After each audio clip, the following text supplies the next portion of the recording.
Students अक्सर हमारे साथ ये प्रॉब्लम आती है कि जब हम आइल्स की रीडिंग को सॉल्व करते हैं तो हमारे सारे क्वेश्चन तो सॉल्व हो जाते हैं, लेकिन हमारा टाइम मैनेज नहीं होता, टाइम सेव हम लोग नहीं कर पाते हैं। हम लोग यूट्यूब के ऊपर बहुत सारी वीडियोस देख लेते हैं जिससे हमें सारी टेक्निक्स भी पता चल जाती हैं कि कैसे कौन से क्वेश्चन को करना है, लेकिन कोई भी ये नहीं बता रहा है कि हमें टाइम कैसे सेव करना है, क्योंकि एग्जाम में टाइम की घड़ियां बहुत ज्यादा तेज भागती हैं। और जब आपका क्लास में मॉक टेस्ट होता है उसमें भी आपको टाइम का पता ही नहीं चलता है कब टाइम निकल गया है। आपके बहुत सारे क्वेश्चन छूट जाते हैं, पूरा टेस्ट कंप्लीट नहीं हो पाता है। हालांकि आपको एग्जाम डिफिकल्ट नहीं लगता है, लेकिन वो कंप्लीट ही नहीं हो पाता है क्योंकि आपके पास टाइम ही नहीं बचता है। तो आज की ये वीडियो बहुत ही ज्यादा इंपॉर्टेंट है। इसमें मैं आपको टाइम सेव करने की टेक्निक बताने लगा हूं, जिसको अगर आप अपने एग्जाम में यूज करेंगे तो डेफिनेटली आपको काफी ज्यादा सपोर्ट और हेल्प इसमें मिलेगी। तो आइए हम वीडियो को स्टार्ट करते हैं। चैनल पे फर्स्ट टाइम विजिट किया है तो चैनल को सब्सक्राइब कर लें, वीडियो को लाइक कर दें और शेयर कर दें अगर आपको वीडियो अच्छा लगे तो। ये जो क्वेश्चन टाइप है ये राइटर ओपिनियंस है। आप में से बहुत सारे स्टूडेंट को पहले से ही पता है कि इनको कैसे सॉल्व करना होता है। मैं आपको सॉल्व करना नहीं सिखाऊंगा, आपको ये बताऊंगा कि टाइम कैसे बचा सकते हो आप। कि स्टूडेंट सबसे पहले ये जो राइटर्स के नाम आपको दिखाई दे रहे हैं, इन राइटर्स के नाम को आपको पूरे पैसेज में जाके स्कैन करना है और ढूंढना है कि ये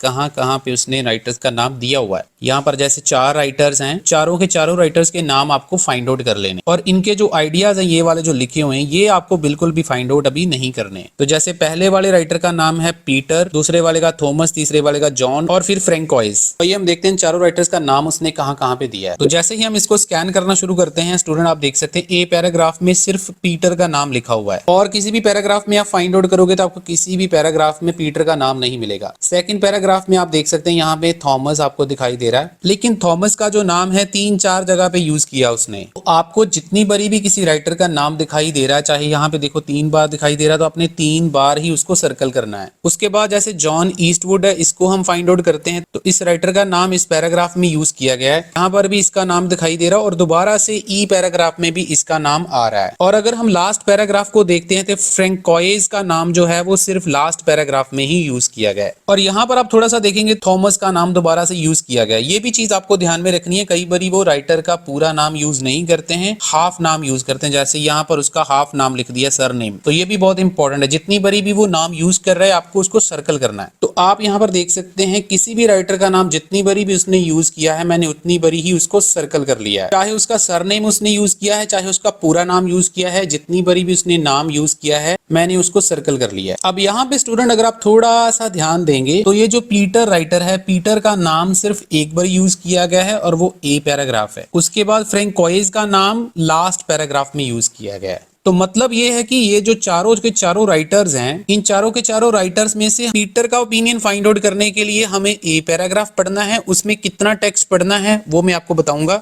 और फ्रैंकोइस का आंसर फाइंड आउट करने के लिए हमें एफ पैराग्राफ पढ़ना है। और ये दोनों आंसर जो है उसने 2-2 बारी 3-3 बारी उनके नाम यूज किए हैं। मतलब ये है कि ये क्वेश्चन इतने डिफिकल्ट नहीं होंगे, लेकिन इसको उसने ज्यादा बार यूज करके आपको कंफ्यूज करने की कोशिश की है, आपका टाइम खराब करने की कोशिश करी है। तो मेरा जो गोल्डन टिप आपको मैं बता रहा हूं वो यही है कि आपको उस राइटर को पहले फाइंड आउट करना है जिसको उसने कम बारी यूज किया है, उसका आंसर आपको जल्दी मिल जाएगा, टेक्स्ट आपको कम पढ़ना पड़ेगा। जैसे ये थॉमस है या फिर जॉन है, इनको उसने ज्यादा बारी यूज किया है, तो मतलब हमें तो जितनी बारी उसने यूज किया है हमें उतनी बारी ही पढ़ना पड़ेगा। मतलब इसमें हमारा टाइम काफी ज्यादा वेस्ट हो सकता है। तो मतलब अपने शुरुआत में एक तो पीटर का आंसर फाइंड आउट करना है और दूसरा इसका आंसर पहले फाइंड आउट करना है, इसके ऊपर अभी ध्यान नहीं देना है। अब मैं ए पैराग्राफ में आ गया हूं, आप देख सकते हैं स्टूडेंट पीटर का नाम यहाँ पे लिखा, लेकिन यहाँ पर एक और बड़ी इंटरेस्टिंग चीज है, पीटर के नाम के साथ उसने यूनिवर्सिटी वर्ड यूज किया है। अब ये चीज मैं आपको बताना चाहूंगा, इससे भी आपका टाइम बहुत ज्यादा बच सकता है। कैसे बच सकता है? जब भी उसने यूनिवर्सिटी के साथ किसी राइटर का नाम यूज किया है, इसका मतलब ये होता है कि उसने फर्स्ट टाइम उस राइटर को वहां पे इंट्रोड्यूस किया है। मतलब मेरा कहने का ये है कि इस पीटर के बारे में हमें पीछे जाके फाइंड आउट करने की जरूरत नहीं है कि उसने कुछ और तो नहीं बोला है। पीटर के बारे में उसने यहाँ से शुरू किया है, तो मतलब यहाँ से ही उसका आंसर स्टार्ट होना चाहिए। चलो इसको छोड़ देते हैं, मैं और एक एग्जांपल देता हूँ। अब ये देखिए यहाँ पर जैसे थॉमस का नाम लिखा हुआ है, थॉमस के साथ यहाँ पे यूनिवर्सिटी का नाम लिखा है, तो मतलब थॉमस को उसने फर्स्ट टाइम यहाँ पे यूज किया है। इससे पीछे जाकर आपको थॉमस के बारे में पढ़ने की जरूरत नहीं है। उसी प्रकार से जैसे जॉन का नाम यहाँ पे लिखा हुआ है, यहाँ पे यूनिवर्सिटी उसने लिखा है, तो इसका मतलब जॉन को फर्स्ट टाइम राइटर ने यहाँ पे यूज किया है। इससे पीछे आपको जॉन को फाइंड आउट करने की जरूरत नहीं है। है, इसके आगे जरूर हो सकता है लेकिन इसके पीछे आपको टाइम वेस्ट नहीं करना है। मतलब बहुत ही ज्यादा साफ है कि पीटर के लिए हमने ए पैराग्राफ में ये वाला टेक्स्ट पढ़ना है और यहाँ पर भी आप अपना टाइम और ज्यादा बचा सकते हैं। जैसे आपको यहाँ पर इन्वर्टेड कॉमा दिख रहा होगा, ये वाला इन्वर्टेड कॉमा, तो राइटर ओपिनियन के जितने भी ज्यादातर आंसर्स होते हैं वो इन्वर्टेड कॉमा में ही होते हैं। मतलब इस राइटर ने, इस पीटर ने जो भी बोला होगा वो इसकी स्टेटमेंट होगी और वो इन्वर्टेड कॉमा में ही दी होगी। तो आपका आंसर ये वाले टेक्स्ट में ही पड़ा हुआ जिसको मैंने अंडरलाइन किया है। आप इसको बाद में पढ़ के कमेंट सेक्शन में कमेंट कर देना।